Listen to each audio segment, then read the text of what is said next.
Après près de 5 ans de travail dans l'ombre, LRC Group, spécialisé dans les finances, les recherches et l'innovation technologique, a décidé de se faire connaître du grand public congolais en général et ponténégrins en particulier. Cette conférence aura permis d'exposer sur les produits internes de l'entreprise. LRC Group est une entreprise, jeune entreprise congolaise, qui évolue dans la recherche, l'innovation et le développement technologique. À notre actif, nous avions pas mal de produits et logiciels que nous avions développés, mais également l'accompagnement de certaines entreprises. Et c'est resté dans l'ombre. On s'est dit, ouais, c'est bien, nous avions travaillé, mais il est important d'informer l'opinion publique. Et dans l'ensemble, aujourd'hui, la conférence a été marquée plus essentiellement sur la communication de nos produits internes. L'application Ride, conçue pour des commandes à distance, fait partie des produits phares de LRC Group. Alors Ride, comme si vous voulez, c'est quoi? C'est quelque chose qui vous permet de payer, de consommer, de vivre votre vie, mais de façon simplifiée.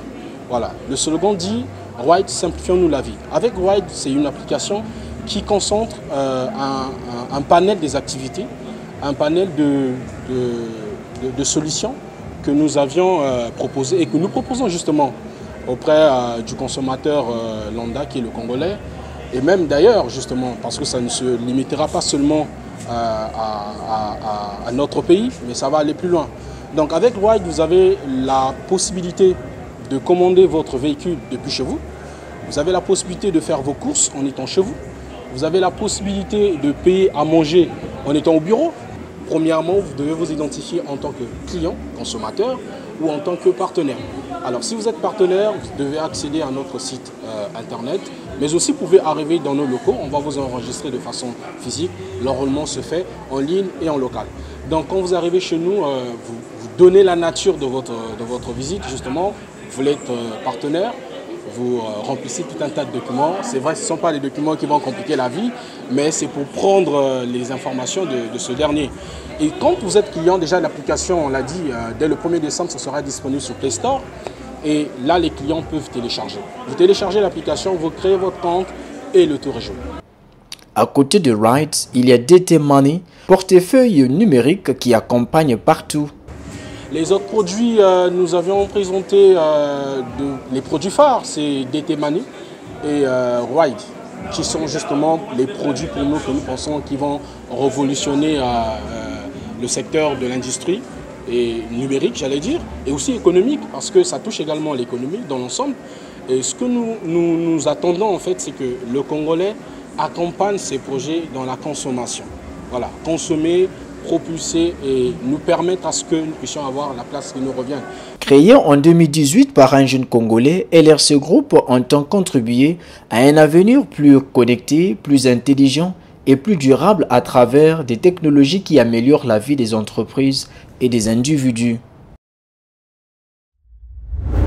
Le groupe Perenco se réjouit de ses activités pétrolières florissantes en République du Congo. Au cours de ces dernières années, Perenco Congo a réalisé d'importants investissements évalués à 300 millions de dollars en matière d'exploitation et de production. Elle a également investi dans les recherches géologiques dans l'optique d'améliorer sa production, faisant d'elle un acteur important dans l'industrie pétrolière. Une performance que la délégation de cette société, conduite par son directeur de développement, a partagée à Bruno-Jean Richard Etoile, ministre des Hydrocarbures, lors d'une séance de travail. On arrive à la fin de l'année qui s'annonce. L'objectif était de rendre compte à son Excellence, Monsieur le ministre, du programme de travail qui a été réalisé au cours de 2024 et de projeter un peu l'atterrissage de nos projets, à savoir les investissements et la production. Nous avons atteint des pics de production au cours de l'année 2024. La production aujourd'hui de l'ordre de 80 000 barils par jour, ce qui fait de Perenco un acteur essentiel, je dirais, du paysage des hydrocarbures du pays. Et nous avons investi, et c'était le projet en fait, de l'ordre de 300 millions de dollars.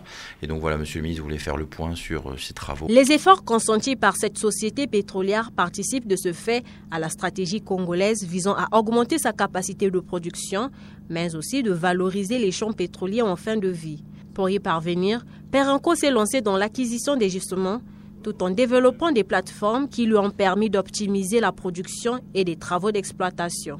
Au niveau, je dirais, développement, nous avons réalisé l'acquisition d'un certain nombre de champs matures de la société INI au mois de mars. L'objectif était pour nous de mettre ces actifs dans notre portefeuille et de mettre en œuvre notre savoir-faire de développement pour pouvoir, je dirais, optimiser la production et l'efficacité de ces champs. C'est ce que nous avons réalisé. Nous avons installé une nouvelle plateforme sur un de nos champs emblématiques pour pouvoir augmenter la production d'énergie. Nous avons fait 2 découvertes d'exploration sur des nouveaux thèmes que nous avons mis en production. Ça a été une année très très riche. La société Perenco envisage de renforcer son leadership en terre congolaise. Les perspectives annoncées lors de cette entrevue épousent bien l'ambition du ministre des Hydrocarbures. Mais le ministre est plutôt satisfait. Il était également avec toute la direction, les directions générales du ministère. L'objectif aussi était de se projeter sur 2025. Nous avons des velléités de redéveloppement d'un certain nombre de champs qui vont peut-être nécessiter des ajustements contractuels, et il était important, sur la base des réalisations 2024, que nous puissions présenter notre vision de 2025 et déjà poser les jalons de nouvelles discussions contractuelles pour pouvoir définir les cadres qui nous permettront de développer ces nouveaux champs. Présente au Congo depuis 2001, la société Perenco exploite plusieurs champs pétroliers. Elle pourrait donc maximiser ses activités dans l'industrie pétrolière congolaise.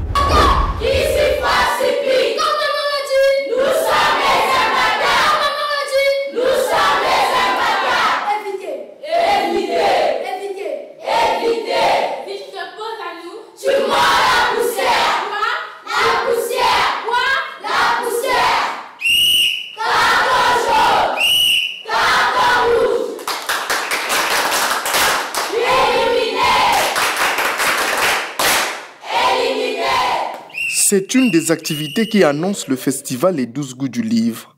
Le concours national de rédaction, initié par la Fondation UBA, est lancé dans quelques départements du Congo, notamment dans le département de la Cuvette, le Niari, Brazzaville et Pointe-Noire, pour un total de plus de 1000 élèves qui prennent part à ce concours. Le concours va se passer au sein donc, de 38 établissements qui ont inscrit 12 enfants qui ont constitué donc, des clubs de lecture. Ceci donc, nous a permis de nous assurer que les enfants, lorsque nous leur distribuons des livres, lisent effectivement l'ouvrage que nous leur avons offert, et cela nous permet aussi d'avoir leur point de vue sur ces œuvres. Et nous remercions pour cela l'association Média Freelance qui a travaillé avec nous pour la distribution et la constitution de ces clubs de lecture. Donc le concours national est en fait un concours qui permet à des jeunes, essentiellement au collège et au lycée, de s'exprimer sur des questions de société ou sur des livres écrits par des auteurs africains et offerts gratuitement par la Fondation UBA dans les écoles. Alors, à la suite de ce concours, il faut savoir qu'il y a 3 gagnants donc, qui seront sélectionnés à travers leurs écrits. Les 3 gagnants auront la chance de remporter une bourse qui va permettre notamment à leurs parents de financer leurs études. Malgré l'apport de la Fondation UBA et d'autres partenaires, la directrice du festival Les 12 goûts du livre revient sur les difficultés rencontrées. C'est hyper difficile de regrouper les acteurs autour d'un projet culturel. C'est hyper difficile. On a des enfants qui doivent arriver sur Brazzaville parce que le concours chaque année attire les candidats pour venir s'affronter ici à Brazzaville. On a des logements, mais on n'arrive pas à trouver vraiment des logements adéquats pour des enfants. Ça, c'est aussi de 1. Et puis, il faut qu'on trouve tout ce qui est logistique, tout ce qui est transport.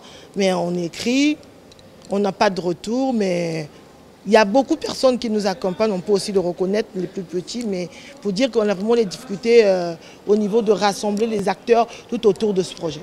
L'éducation est le centre de tout, moi j'ai toujours dit, et la lecture est la colonne vertébrale de l'éducation. Et pour les responsabilités sociétales d'une entreprise, c'est très important d'accompagner ce genre de projet. Rappelons que ce concours initié par la Fondation UBA est à sa 2e édition. Et pour cette année, plus de 37 établissements scolaires, publics et privés, ont répondu présents. Le courage est à nous. Nous sommes là pour gagner. Nous sommes là pour gagner. Est-ce qu'on peut perdre? Jamais. On peut vraiment perdre?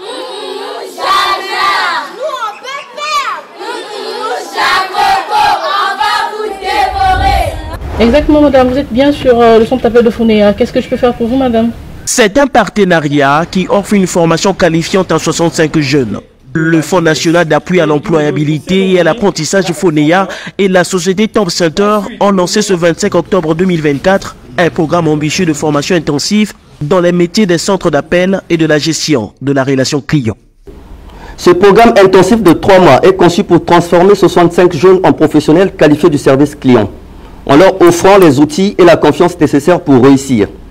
Les résultats attendus sont ambitieux, mais réalisables. À l'issue de cette formation, nous visons à insérer au moins 70% des jeunes au sein de Top Center. Capables de relever les défis de la relation client, résoudre les problèmes complexes et d'offrir une expérience client de haute qualité, en plus de contribuer à réduire le chômage, nous voulons également renforcer l'écosystème des entreprises locales grâce à une main-d'œuvre formée et performante. Le directeur général du FONEA, qui a tenu à participer à ce lancement, voit dans les métiers d'agent de centre d'appel et de support client un gisement d'emploi capable de résoudre de manière conséquente le problème du chômage au Congo. Une mention spéciale à Top Center. Votre rêve a été très grand. Votre idée, je la qualifie de noble. Monsieur le manager général, ceci vous ouvre une grande opportunité de pouvoir créer en masse, en milliers, des postes sur ce domaine. Ce n'est pas une utopie. Les pays qui ont commencé à le faire, on peut citer le Maroc, le Sénégal, aujourd'hui comptent des jeunes employés dans les call centers en milliers. Le FONEA sera toujours à vos côtés pour vous soutenir et je vous souhaite bon vent dans ce sens. Cette formation est intensive mais aussi et surtout complète au regard des disciplines inscrites au programme. Au cours de ces prochaines semaines, nous élaborons avec les étudiants des thèmes variés tels que les techniques de communication efficaces, l'environnement CRM, donc c'est les logiciels de gestion de la relation client, l'utilisation des logiciels téléphoniques, en exemple on va avoir les Axtérix et les systèmes VUP. Dans formation, ils auront une formation au métier des centres d'appel, donc technique de vente, support technique, assistante clientèle, la gestion des réclamations et la fidélisation des clients. Ils apprendront à mieux comprendre les attentes des clients, à adapter le discours et à résoudre les problèmes avec professionnalisme. En formation complémentaire, Top Center a prévu de faire avec des jeunes une montée en compétences en informatique, donc Word, Excel, PowerPoint, et une initiation à la cybersécurité pour la protection des données des clients. Et tout simplement leur dire merci d'avoir mis à disposition des 65 jeunes cette formation et qu'il faut reconnaître aussi que c'est un métier d'avenir. 65 jeunes, ce n'est que la première vague d'une formation qui va connaître d'autres cohortes conformément aux ambitions du FONEA et du Top Center de former plusieurs dizaines de jeunes Congolais. Ce sont des leaders commerçants des communautés ouest-africaines ressortissant du Mali, du Sénégal, de la Côte d'Ivoire, du Bénin et du Burkina Faso installés au Congo qui étaient en face du Premier ministre pour partager avec lui les préoccupations du gouvernement liées à l'emploi des jeunes. Encourager la participation et l'action autour d'un programme de solidarité emploi jeunes, le chef du gouvernement, accompagné des ministres Claude Alphonse Silou du Commerce et Hugues Ngolondele en charge de la jeunesse et de l'emploi, leur a demandé de voir comment occuper cette jeunesse en faisant de telle sorte qu'au cours des embauches, qu'il y ait au moins un jeune Congolais qui soit recruté. En effet, sur 75 000 unités commerciales, plus de la moitié est détenue par la communauté ouest-africaine.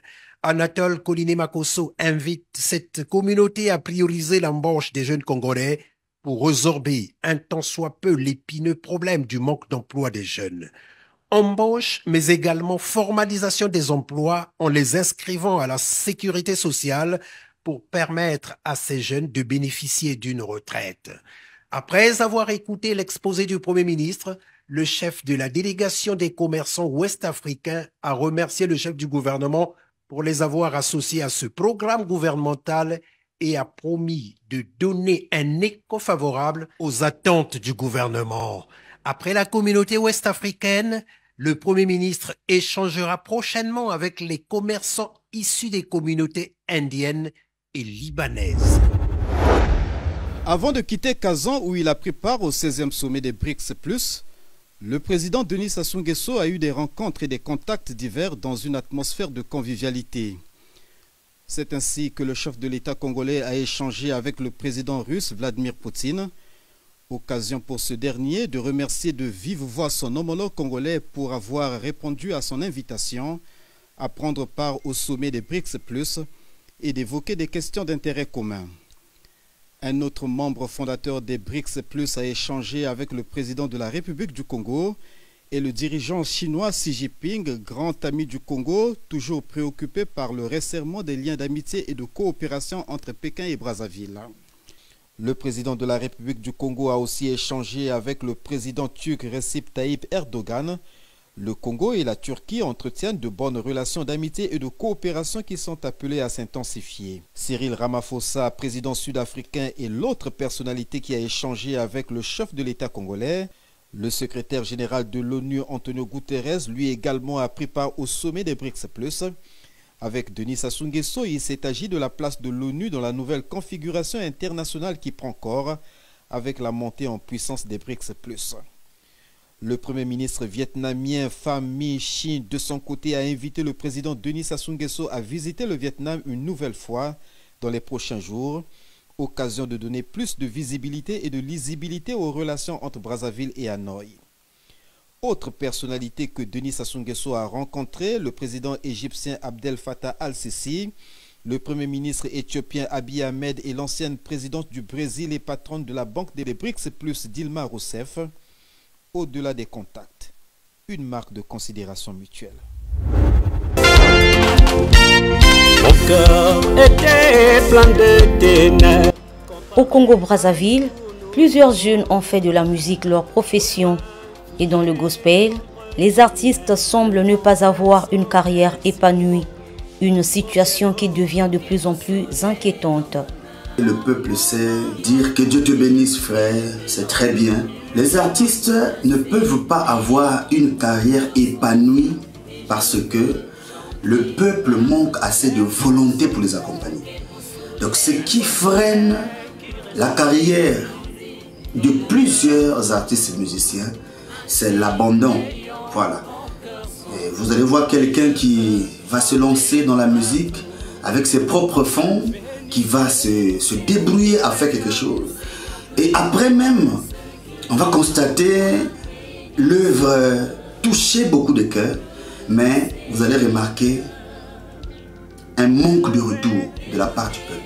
Et le manque de retour de la part du peuple empêche la reproduction des artistes. Il faut regarder les compositions. Des compositions sectaires. Vous chantez seulement pour un clan, pour un camp, pour satisfaire le pasteur, pour satisfaire les diacres et l'assemblée. C'est bien. Mais quand vous sortirez pour chercher à mettre ça maintenant sur les plateformes, on va pas acheter. Si vous avez chanté pour votre église. Est-ce que votre église est sur Internet pour acheter ça? Voilà le problème. Ce point-là aussi nous bloque. Surtout pour les artistes du message. Ça, c'est un point. Quand tu ne chantes pas la doctrine, on te taxe, tu chantes comme un pentecôtiste. On a un problème des mécènes, les gens qui peuvent organiser des activités. Et c'est tout ça qui va faire que la carrière d'un artiste va décoller. Nous voyons un peu de l'autre côté, auprès de nos frères de la RDC. Ils ont beaucoup de mécènes. Vous voyez comment les gens remplissent les stades. Mais ici, il y a aussi des gens qui sont capables de le faire. Mais sauf que nous n'avons pas des mécènes, des gens qui peuvent prendre un artiste, même dans le néant, et l'amener quelque part. Le talent, il y en a. Mais si le talent n'est pas encadré, on n'arrivera nulle part. La monétisation des chaînes réseaux sociaux étant un véritable casse-tête au Congo, il est clair que les musiciens congolais ont des véritables soucis pour commercialiser leurs œuvres. Vous ne vendez pas, alors vous n'aurez rien, vous n'allez plus avancer. C'est pour cela que la majorité a arrêté avec la musique. Aujourd'hui, on attend seulement qu'il y a peut-être évangélisation quelque part, on appelle un artiste. Mais si vous allez dans les profondeurs, l'artiste ne chante plus. Parce qu'il ne produit plus. Une entreprise qui ne produit plus, c'est déjà arrêté depuis longtemps. Le premier est là, les artistes ne vendent pas. Parce qu'ils vont vendre comment? Pour vendre, il faut avoir une grande visibilité internationale. Pour qu'on achète vos produits. Les artistes n'ont pas de visibilité.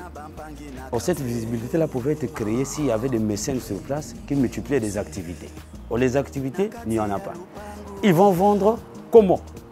Les chaînes YouTube ne peuvent pas être monétisées parce que nous ne sommes pas dans la zone géographique éligible. Donc là encore, c'est un problème. Même les TikTok, c'est pas monétisé. Le système numérique a jeté dans l'eau les avantages de plusieurs artistes qui pouvaient se faire un peu de revenus sur Internet, vu la piraterie et surtout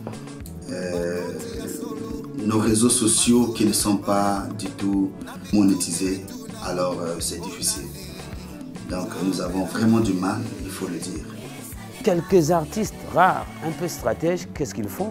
Quand ils font des œuvres au studio, aujourd'hui, ils mettent maintenant dans les clés et ils les vendent des mains en main par son petit réseau de relations. Mais ça ne fait pas long feu, ça s'arrête quelque part. Tantôt il récupère à peine, il ne récupère tantôt même pas tout ce qu'il a dépensé. Et vous voyez que le mal est grand. Nous avons vu Abraham appuyer la dîme à Melchisedec. C'est que de même dans la Bible, on n'a pas d'argent. Et aujourd'hui, ça devient compliqué. C'est pour cela qu'on fait un concert dans une église, oui. Mais c'est vrai, les âmes vont être sauvées, et ainsi de suite. Le pasteur sera content, ainsi de suite. Et l'artiste, pour la suite de ses activités, il gagne quoi? C'est ça le grand point d'interrogation. Que les gens ne se voilent pas la figure. Le fanatisme, c'est ça qui nous tue aujourd'hui.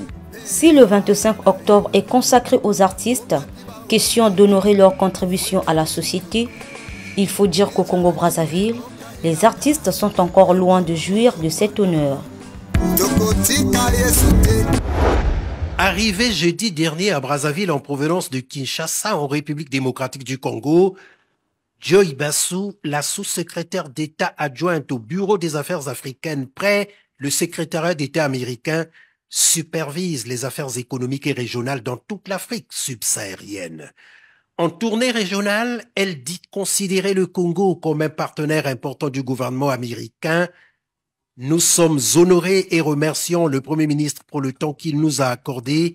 Nous avons eu une discussion constructive qui a mis un point d'honneur sur les différentes priorités du gouvernement congolais, a notamment déclaré la diplomate américaine. So we talked not only about achieving food security. Nous avons parlé en priorité de la sécurité alimentaire, qui est un domaine de collaboration importante pour les peuples. Nous avons parlé du tourisme, par exemple, et de l'agriculture. Le Congo est un pays béni qui est riche en ressources, non seulement les ressources souterraines, mais les ressources en matière de capital humain. Il y a des entreprises américaines au Congo et d'autres sont probablement intéressées à venir parce que le Congo et les entreprises congolaises ont l'opportunité d'exporter aux États-Unis sans franchise douanière grâce au programme AGOA. Et ça, c'est ce que nous voulons pour l'évolution de notre collaboration bilatérale. Le portefeuille de Madame Joy au secrétariat d'État américain comprend la diplomatie commerciale, le commerce et l'investissement, la concurrence stratégique, la sécurité alimentaire, le climat, l'énergie, la démocratie, les droits de l'homme et les questions multilatérales. Sur le terrain, les représentants du MRC soulèvent des dysfonctionnements dans le respect du code électoral. Dans le 6e arrondissement de Yaoundé, les listes provisoires sont disponibles. Dans cette racine communale, de l'organe en charge des élections et les CAM, sauf qu'elles ne sont pas affichées. Les responsables des démembrements communaux et les CAM ont l'obligation d'afficher les listes électorales provisoires. C'est ce que la loi dit, notamment l'article 77 du code électoral. Quand vous regardez les locaux de l'antenne communale qui nous abritent, avec 293 bureaux de vote, à noter que les bureaux de vote, c'est en moyenne 300 inscrits. Si chacun arrive et veut consulter les listes qui sont simplement déposées sur les tables, ce ne sera pas facile. Donc nous pensons qu'on devrait respecter la loi en affichant les listes comme la loi l'a prévu. L'antenne communale ne dispose pas d'espace pour afficher des listes électorales provisoires, indique un responsable sous anonymat. Mais les électeurs inscrits peuvent consulter les listes afin d'être fixés sur leur sort. Lorsque j'ai vu afficher là, on peut consulter les listes électorales, je me suis arrêté pour le faire. On peut consulter, certainement ce sera affiché. 120 000 électeurs ont été amputés des listes électorales provisoires pour absence d'empreinte biométrique, a dénoncé l'opposant Maurice Kamto sur son compte Twitter, suscitant le lendemain la réaction du directeur général des élections. Les professionnels de la polémique ferait mieux de respecter la loi et de faire les requêtes auprès des commissions de révision des listes au lieu d'écumer les médias de récrimination infondées. Fin août dernier, des milliers de Camerounais ont pris d'assaut les antennes communales de l'ECAM pour se faire inscrire, faisant passer le fichier non toiletté à plus de 8 millions d'électeurs potentiels sur l'ensemble du territoire national. Les irrégularités peuvent être de nature biographique et biométrique. Par éléments biographiques, on entend les noms, prénoms, dates et lieux de naissance auxquels on associe la profession, le domicile ou la résidence de chaque électeur. Et par éléments biométriques, les empreintes digitales et la photo de l'électeur. Ces différents éléments servent à différencier chaque électeur dans le processus du traitement du fichier électoral pour le rendre crédible et fiable. Les électeurs inscrits sur les listes électorales ont jusqu'au 10 novembre prochain pour les consulter et signaler d'éventuelles irrégularités auprès des autorités compétentes au Cameroun ou à l'étranger. À un an de l'élection présidentielle, une première liste électorale nationale sera publiée au plus tard, le 30 décembre prochain. Emmanuel Résultat pour VOA Afrique, Yaoundé. Là, il est en train de taper à côté et il veut comme ça se taper un troisième mandat. Personne ne va l'autoriser, surtout que lorsqu'il dit qu'on va rédiger une nouvelle constitution parce qu'il faut l'adapter à de nouvelles réalités et il vante des mensonges que c'est une constitution étrangère. C'est archi faux. Cette constitution a été, c'est vrai, proposée par le Sénat et c'est allé au référendum. Et là, c'est tout le monde. D'abord, le Sénat, c'est des Sénats congolais. C'est pas comme la loi de 1960 qui a été votée par la loi fondamentale de 1960 qui a été votée par le Parlement belge. Ici, c'est une constitution qui a été proposée par le Parlement congolais, composé de Congolais, et qui l'avait examinée de fond en comble. Où est la différence? Parce qu'à l'époque du président Joseph Kabila, des réformes ont été proposées, certaines ont été rejetées, et notamment le passage de 2 tours à 1 tour. Donc, si on revenait par là, c'est pas un problème. Oui, en 2011, vous voyez bien qu'on a révisé, mais on n'a jamais parlé d'une nouvelle constitution.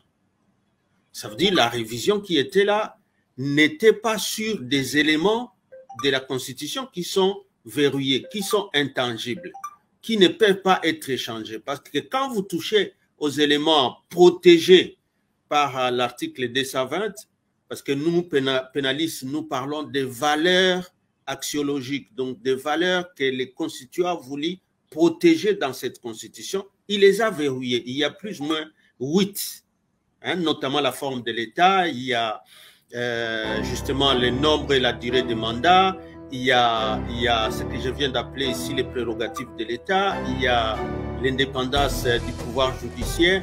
Ils sont 8 qui sont là pour conforter ce qu'on appelle l'état de droit.